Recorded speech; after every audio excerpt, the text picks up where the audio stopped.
And now, let's please welcome Vice President of the Republic of China, Taiwan, Madame Bi Khim-hsiao.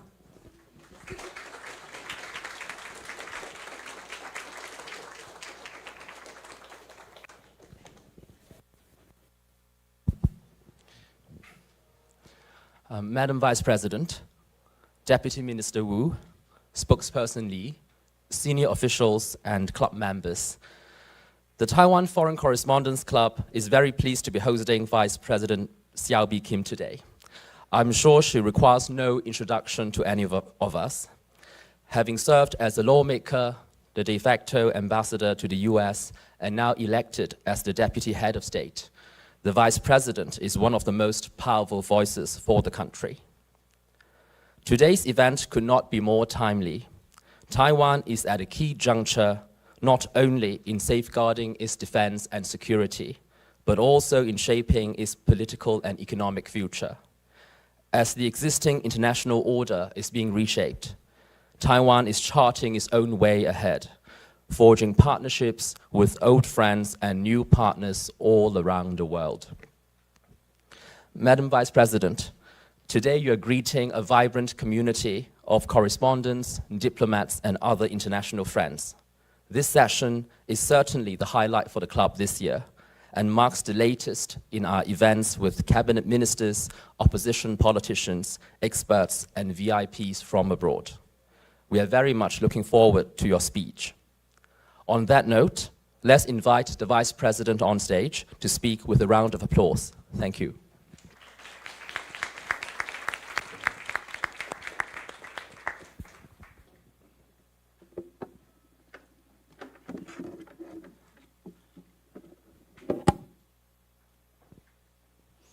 Good afternoon, and thank you, TFCC, for this invitation to have a conversation today. I understand it's a series of many conversations and discussions that you have in enhancing your understanding of the views and perspectives of Taiwanese society.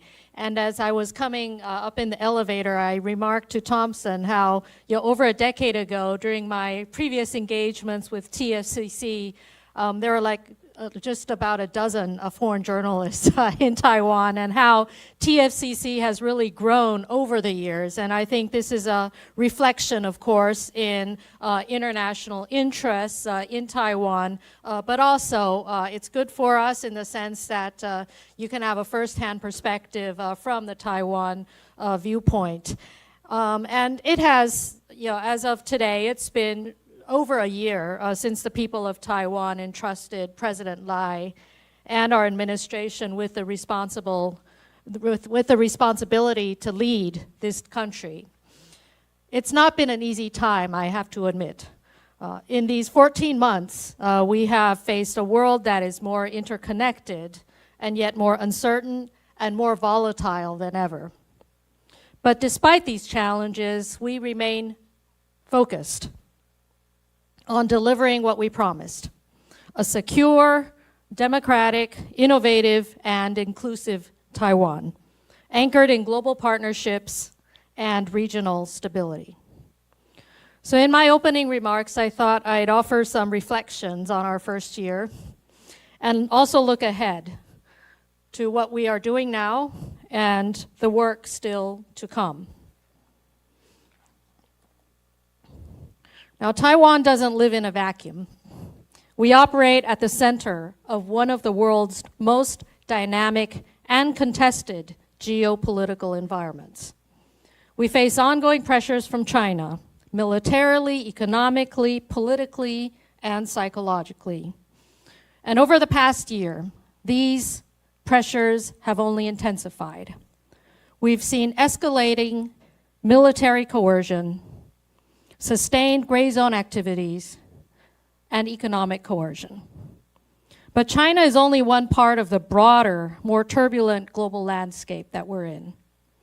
The world is undergoing simultaneous shocks and structural shifts, including conflicts and wars, trade tensions, disruptive innovations in artificial intelligence and other technologies, and of course, transnational challenges, extreme weather, such as what we just experienced in southern Taiwan, pandemics, cyber attacks, and all of these continue to test the capacity of the international system to respond. And at home, we face our own structural tests. Like other industrialized nations, we are addressing the realities of a rapidly aging society, a declining birth rate, and the need for intergenerational equity.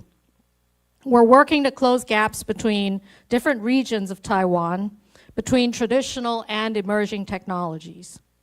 And we're driving dual transformations toward a net zero and digital economy, both of which require public investment, private innovation, and deep social adaptation. These long-term challenges require action now, and in the meantime, our domestic political competition is further sharpened by disinformation and China's active interference, posing strains on the cohesion of our society. So, we have a lot of work to do. Navigating all these internal and external challenges to ensure that Taiwan's economy and democracy remain resilient. Now, let me walk you through some of our priorities, the progress we've made, and of course, the path forward. First of all, let me address our defense. Over the past 2 weeks, you've witnessed the Hanguang 41st exercises, which coincided with the urban resilient drills. You may have noticed that we have undertaken efforts to reform and integrate in our national defense strategy, one rooted in both military modernization and the resilience of our society at large. Our military reforms are focused on building a force that is capable, credible, and responsive to the specific threats that we face. That means investing not only in hardware, but in doctrine, readiness, training, and human capabilities. We have increased our defense budget to historic levels with a focus on asymmetric capabilities, joint operations, force integration, modernizing our reserve forces, extending military conscription, and improved training, investments in our domestic defense industry as well. But modern security threats do not stop at the battlefield. Taiwan is facing a multi-domain challenge that includes cyber attacks, disinformation, supply chain disruption, and economic coercion. And that's why the President's administration, President Lai's administration, is also building a whole of society resilience architecture. We are pursuing this through multiple integrated lines of effort, including civil defense training, critical infrastructure protection, strategic stockpiling, communications resilience, sheltering, financial resilience, cybersecurity, and more. The goal is to foster unity, preparedness, and endurance, not only in the context of deterrence, but also in fortifying our ability to cope with the frequent natural disasters that impose damage upon our society. Next, let me talk about the cross-strait relations, since I know many of you are very keenly interested in this topic. We approach the cross-strait relationship with both principle and responsibility. President Lai has reiterated our government's commitment to upholding peace and stability in the Taiwan Strait. Taiwanese people are peace-loving and among the friendliest and most generous in the world. We do not seek conflict. We will not provoke confrontation.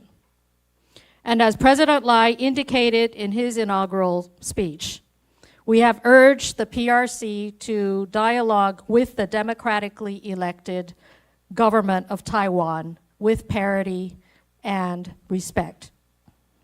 For decades, Taiwanese people and businesses have contributed to China's growth and prosperity, which has only been possible under a peaceful and stable environment.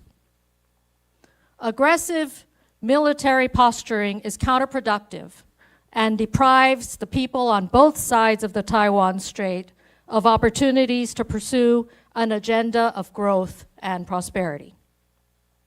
Unfortunately, in addition to PLA military maneuvers, we have seen a dramatic uptick in provocative and proactive CCP efforts to infiltrate, sabotage, and divide our society.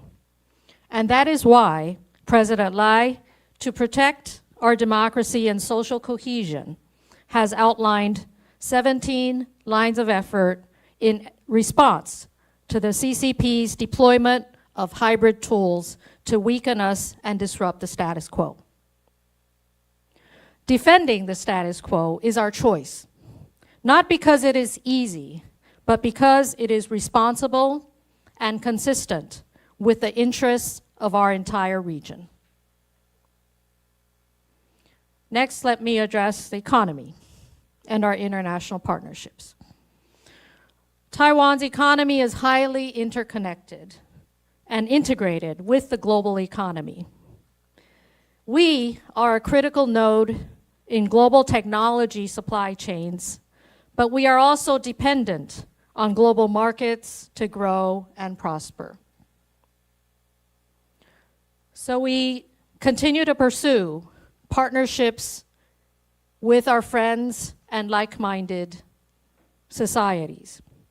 With the United States, our negotiators are literally working around the clock to strive to reach an agreement on reciprocal tariffs to achieve trade balance, while also promoting further bilateral cooperation in technology, investments, and other areas.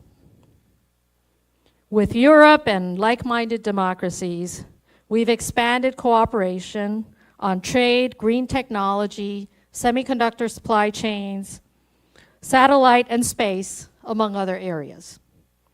Recent agreements with the UK and Canada also serve as a foundation to promote further trade and cooperation.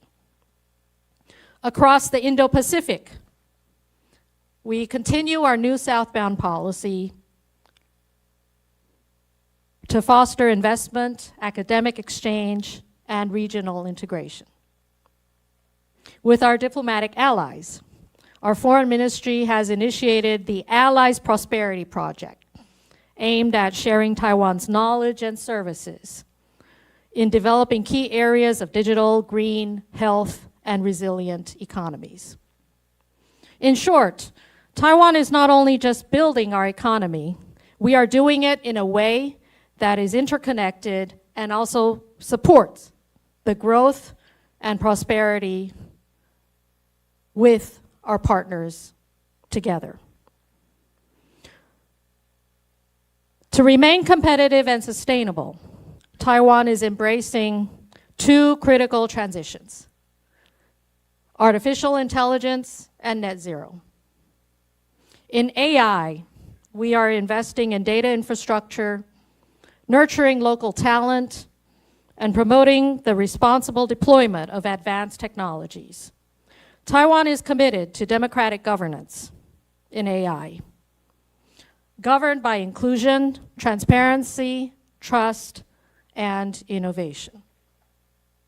In energy, we are modernizing our power grid to ensure greater resilience and reliability as we continue the rollout of renewable energy and new storage solutions. At the same time, we remain open to exploring new clean energy technologies that are being developed around the world in anticipation of growing needs in the coming years. Finally, we believe that economic growth must serve all of Taiwan, not just a few industries or regions. So we are investing in balanced development by balancing resources across the different regions of Taiwan, and also by supporting traditional industries through digital transformation, in addition to the cutting-edge technologies that have been such a focus in the international community.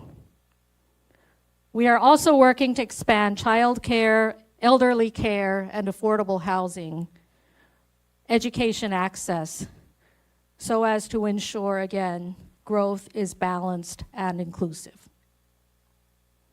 We seek to equip our workforce with upskilling programs and youth initiatives, plus a social safety net reform, ensuring that economic transformation uplifts our society together. All of the priorities that I just listed, and I don't want to go further down the laundry list of all of the workload that is stressing us out, but that we are also shouldering and carrying on at full speed. But I just want to say that our priorities, I believe, are also aligned with the values that we share with many of you in this room. Taiwan is not a passive actor. We're not only reactive, we are shaping our future through partnership, innovation, and democratic resolve. Now let me stop there, and I look forward to addressing your questions. Thank you.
Investing and want to go further down, let me stop there.